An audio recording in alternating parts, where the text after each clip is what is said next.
go. It's not the California Kid anymore. I knew him. He has to be. Well, he's the California Dad. He doesn't have the California Dad bod. He has California Kids. He has California Kids, and he joins us right now. Rather than getting in there and beating people up, he's now graduated to getting in there and promoting people beating each other up, and it happens all this weekend. A1 Combat, Reed versus Creighton, Hard Rock Live, Hard Rock Hotel and Casino, Fire Mountain, 14 bouts of live MMA in the cage. Doors open at 4. Just go to, I'll throw out the web. Wait, what? Uriah, what's going on in the background? Callie's lobbying for Spider-Man on TV because I was trying to distract him so I can focus here for a second. But yeah. I'm going with Coco Melon. It's a good one. You do a Yo Gabba Gabba, Maggie and the Ferocious Beast. Are those even around anymore? Well, say again? Maggie and the Ferocious Beast or Yo Gabba Gabba. That's what my kids were doing. No, Coco Melon. Upgraded. I mean, that's probably us going on. Honestly, somehow Callie got a hold of Spider-Man from like the 80s. Yeah, nice. Her favorite, so she's always lobbying for big Spider-Man. There's little dramas, little love connections in there and stuff. And she's like, he's old for age. She's like, she likes the drama, so she's in the lobbying hard for that. But I'm reverting back to Coco Melon, which is more about it's more for my room. My little guy. Now, just real quick before we get to the fights, you grew up kind of, in a hippie world with communes and bare feet and living, your eyes like never had McDonald's or something. Like the anecdotes he'll have are insane. How much of that all natural lifestyle that like your mom infused in you, how much are you trying? Is there a hybrid with your kiddos now a little bit? Yeah, it's definitely a hybrid. I mean, we're about to make some fruit ice cream this morning, which is basically just frozen strawberries and blueberries and raspberries and banana and put it in a little fruit blender. They think it's ice cream. So that kind of stuff was my mom used to trick us with. So I got that, right. Have like olive oil instead of butter and honey instead of sugar. So we try to do a lot of that, but my parents weren't too crazy strict. We got some treats here and there. And my kids definitely one up me in that category for sure. That's awesome. Uriah, I'm thinking about, I know we're going to get into the fights this weekend, but what are you doing physically? I mean, you were always in the most amazing shape. How much are you still working out at least to keep the best version of you? My favorite way to work out is to do jiu-jitsu. So, and I teach jiu-jitsu at our gym and I roll maybe 4 days a week. And for me, that's a total body workout. I don't run and lift weights and anything else. And that's what I did my whole career. So I'm staying kind of on par. I wasn't like a big, humping weight around and doing all that kind of stuff. I've literally just been, having confrontations with people for the last 20 some odd years. And that keeps me in pretty good shape. You're at favor with this. It brings up confrontations. Well, now the whole point of this is we're graduating in the next stage of his career, which includes promoting fights, which we'll talk about, and fatherhood. Since we're talking about confrontations, tougher thing to handle. 5 rounds of I can pick any fight. Tough. Jose Aldo, or your kids in the middle of the night absolutely needing to watch a TV show. Meltdown. Yeah, which is tougher.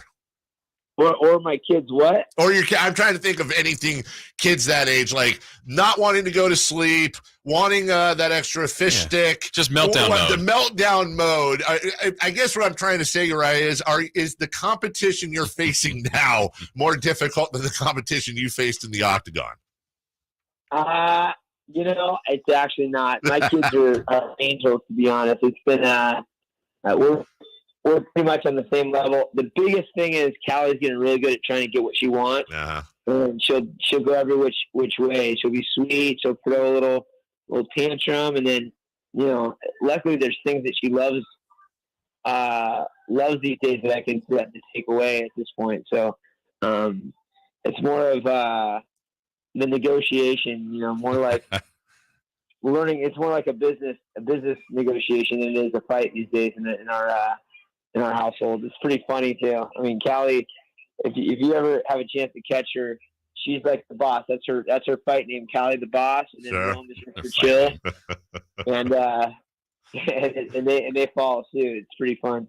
So I know by nature in your sport, Urijah, you had to be a self-promoter, and you would come on here. I mean, everybody knew who you were. You'd get to fight. You'd had success. But now when you're promoting others, I don't know, is that an easier endeavor for you? What's it like when you're still promoting your sport, but trying to promote others instead of yourself? I mean, the biggest thing for me is having a great team, and I've got Tom Anderson, who is a great operator of the business, and I don't have to do the things that I don't want to do in this thing, which is the minute little details. And I get to enjoy the fight and have some great connections with the guys. I help yay and nay fights that will happen, but as far as the tedious part, we've got guys that handle that, and I love it. I mean, it's really a cool opportunity to see the next generation get their chance to start climbing the ranks. The quality promotion, this new arena that we're in at the Hard Rock Casino is going to be, out of this world. I mean, they just spent, I think, $54 million building this brand new arena at the Hard Rock out there in Wheatland, and we've got fighters that are definitely going to be in the big show, like within a few fights. So we're getting top quality, matchups that are exciting, and I mean, some of our fights are on par with the biggest shows out there. Like, one thing I can say about our promotion thus far is we deliver when it comes to the actual fights, like every single time. And this is the next level for us, coming into this bigger arena, and we're on a UFC Fight Pass. So it's broadcast worldwide. We've got a huge audience that are going to get to watch this thing, and so it's been fun to be a part of that. And my part has been literally all the stuff that I love to do, and that's kind of the theme of my life, is trying to continue to do what I'm in love with, and that's the fight game. Urijah Faber with us. We talked about you yesterday on the show because we were talking about athletes when they reach the end of their careers, and we see so many of them. They either hold on too long, or they have 17 businesses that people want them to get into, and they crash and burn. We were just talking about how difficult it is sometimes for top level athletes who've been on their A game their whole life to readjust into the real world. I brought you up because I remember, I'm going to get this sort of wrong, but pretty much like when you and I were coming up in the fight world, Urijah, and you were fighting in, parking lots at, outdoors at casinos and stuff. You would almost put every purse you had. It's like you put a few of them together and you just keep buying houses. And you had this whole row of houses that you'd have people stay in, and then that graduated into your gyms and all the things you've done. Did that make it easier for you to transition out of the fight world and to be more comfortable, with your retirement, but also kind of take that fight mentality into your future as a non-fighter? Yeah, I think it's kind of a blessing and a curse how underdeveloped the fight game was at the time. And, I was forced to be an entrepreneur, and I was forced to make ends meet so I could do what I wanted to do. Otherwise, I would have had a real short career because there wasn't great opportunity back then. And some other passions were business and real estate and that kind of thing, and that's carried into today. Same kind of thing. And I think, like I said, also some of these athletes are going from zero to a ton of cash and just blowing it. And so I was on the opposite spectrum, where I was like slowly revved up and learned how to make ends meet and found other things that I enjoyed doing. And that's been a big key for me. And I did. I actually turned down a massive offer, bare knuckle, for, well over $1 million to do a bare knuckle boxing match. And I'm like, probably not the best thing for me at my age to be jumping in a bare knuckle boxing match despite the money, and makes it easier to turn down dumb offers that could hurt you. Anyway, would that offer, you could send that offer my way though? Is that still? Yeah. A couple less zeros. The A1 comment. I don't know if it'd be quite be over $1 million, but we'll get you some money in your pocket. That's for sure. Wouldn't be the same draw, I don't think, Dave. I don't know, Pay dude. for your dental bill. We'll pay for your dental bill. Yes. Can't get worse. Uriah Faber with us. Go ahead, dude. Yeah, I was going to say on that end, when you said that, Uriah, I was thinking about that, in some of these team sports, NBA, NFL, they actually have like clinics and groups that help they try to protect athletes from, blowing their money. Like you said, when you guys are kind of individual, I know there's some team elements as well with your group, but do a lot of the fighters know about that going in and the cautions? Because I'm in a unique spot where I'm mentoring the guys and on our team.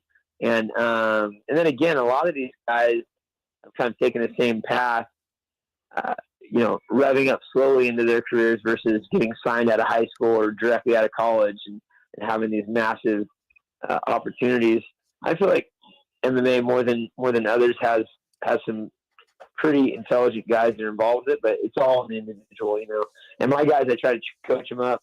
Chad Mendez is one guy in particular that has done a great job of transitioning from athlete to businessman, and he's got his fins and feathers, and him and Clay Guida have the gills and thrills, and they're doing awesome job transferring into the real world. And I think part of what I bring to my guys is that experience and the know-how of doing your taxes and making sure you're not stuff that you don't need, and with the little money you have at the beginning. And I try to coach them up on that front for sure. Yeah. Last thing for you, Ryan, I want to ask you a regular old fight question. You've had, a lot of rivalries through the years. Some guys we like, sometimes some guys we don't. Some guys have become really good friends. But one of the great rivalries you had was with Dominick Cruz, who's lost 3 of 5, who got knocked out by Marlon Vera, you could imagine Dominick getting knocked out. I mean, you submitted him for the longest time, and he's gotten knocked out twice in about a year. When you see a guy like that, do you feel for him? Do you identify with him? And then is it tough for you? Like if I was to say, Uriah, should Dom hang him up? You were in there. So what would your reaction be to that? Well, I don't think he needs to hang him up per se. I mean, probably coming up soon. Yeah. He's fighting top guys in the world, which, props to him for doing that. But I mean, with age, I mean, I don't care how strong, something is, you keep knocking on it over 20 something years, it's going to loosen up a little bit. And I think that's kind of what happens with the age. And then you're also rolling the dice more. Yeah. I mean, the more times you roll the dice, the chances of it not going in your favor, are heightened. But, I feel for him though. He was doing great in that fight, and then got caught. So it's not like he's like not up to par and not able to fight guys at that level. But he's another guy that's done really well, transitioning into commentary, and he's got good people around him for finances, and we've had some talks about that, like individually.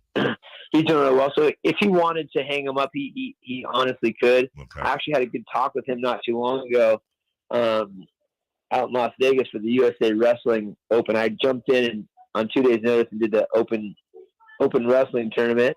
Took second, by the way. Nice. Funny. Nice. Well done. And then he was, because I was telling him about that bare knuckle thing. I'm like, dang, man, it's tempting. It's a lot of money, $1.3 million or whatever. And apparently I gave him a talk about money a long time ago, and he reminded me of the talk that I gave him. And he goes, man, this is funny having this conversation, because I remember having this talk with you, and he quoted me saying, I told him, I love money. Money loves me. Money comes to me easily and frequently. I'm a money magnet.